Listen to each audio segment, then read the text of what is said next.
Le Real Madrid a vécu une matinée atypique à la cité sportive de Valdebebas. Les joueurs et le staff technique ont reçu la visite surprise du comité antidopage de la Liga. Moins de 24 heures avant le match prévu contre Marseille en Ligue des Champions. Selon le journal espagnol AS, plusieurs camions de la Liga sont arrivés tôt le matin au centre d'entraînement, où un groupe de joueurs a été convoqué pour les tests antidopage habituels. Bien que ces procédures soient considérées comme courantes dans le championnat local. Leur timing a suscité la controverse au sein du club royal, notamment parce qu'il a contraint le staff technique à reporter le début de l'entraînement jusqu'à la fin de tous les tests. Au Real Madrid, les dirigeants ont exprimé leur plein respect des procédures légales et réglementaires. Tout en soulignant que la réalisation de l'opération à ce moment précis perturbe la routine de l'équipe et affecte sa préparation avant le match. Il s'agissait d'une rencontre européenne très importante, et il était possible, selon le club, de réaliser les tests un jour supplémentaire, au moins, afin d'éviter toute confusion dans le programme d'entraînement. Quant à l'entraîneur Xavi Alonso et à ses joueurs, ils semblaient agacés par ce retard soudain. Ce qui se reflétait dans l'ambiance du vestiaire et au sein du staff technique, d'autant plus que l'équipe prévoyait un entraînement léger. Cette visite inattendue soulève de nouveau des questions sur la coordination de la Liga avec les grands clubs dans de telles situations. D'autant plus que le timing des préparatifs les jours précédant les matchs de Ligue des Champions est très sensible et peut même affecter le mental des joueurs.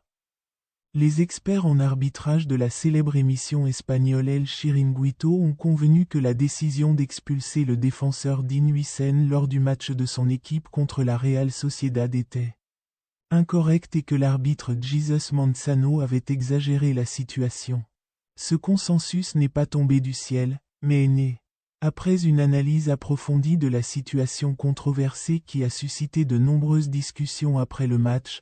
Le journaliste Juan Sanz Pérez, ainsi que plusieurs anciens arbitres, tels que Rafael Guerrero, Urizar Asptart et Parares Paz, ont souligné que la décision était sévère et injustifiée. Ces experts estimaient que le joueur n'était pas en position de dernier défenseur, condition fondamentale justifiant une expulsion directe dans de tels cas. Mais qu'il bénéficiait d'une couverture défensive de la part de ses coéquipiers, ce qui aurait pu empêcher l'attaquant de la Sociedad de se retrouver seul devant le but. Il est frappant de constater que ces avis ne se limitaient pas aux invités de l'émission, mais rejoignaient la tendance de la plupart des analystes et des supporters du football espagnol, qui s'accordaient presque unanimement à dire que l'expulsion était injustifiée. L'arbitre est ainsi soumis à une nouvelle vague de critiques concernant ses décisions lors des grands matchs. Dans le cadre des efforts de la Fédération espagnole de football pour corriger le cours de l'arbitrage, la commission d'arbitrage compétente a mis en place un nouveau système, basé sur l'examen de tous les cas controversés et événements critiques survenant à chaque journée de championnat, qui a été effectivement mis en œuvre au cours des 3 dernières semaines. Dans ce contexte, le journal espagnol Marca a révélé, sous sa propre responsabilité, que la décision de l'arbitre principal concernant l'expulsion de Dean Huijsen était totalement erronée, soulignant que cette expulsion était totalement injustifiée. Le journal a toutefois indiqué que la sanction pourrait s'étendre, cette fois, à l'arbitre vidéo, Figuer Vázquez, en raison de son refus d'intervenir et de ne pas avoir appelé l'arbitre de champ pour examiner le tir controversé, malgré sa clarté.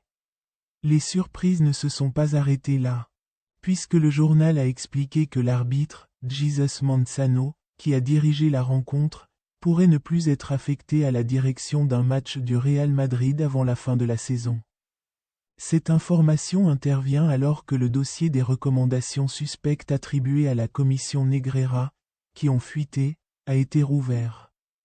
Des informations indiquent que Manzano figurait parmi les arbitres nommément mentionnés dans les recommandations de cette affaire sensationnelle qui a secoué le football espagnol. Il semble donc que la fédération espagnole se trouve face à un véritable test. Soit elle réussit à regagner la confiance des clubs et des supporters en demandant des comptes à ceux qui ont commis des erreurs. soit la controverse sur l'intégrité des décisions arbitrales et leur impact direct sur le déroulement de la compétition en Liga continuera.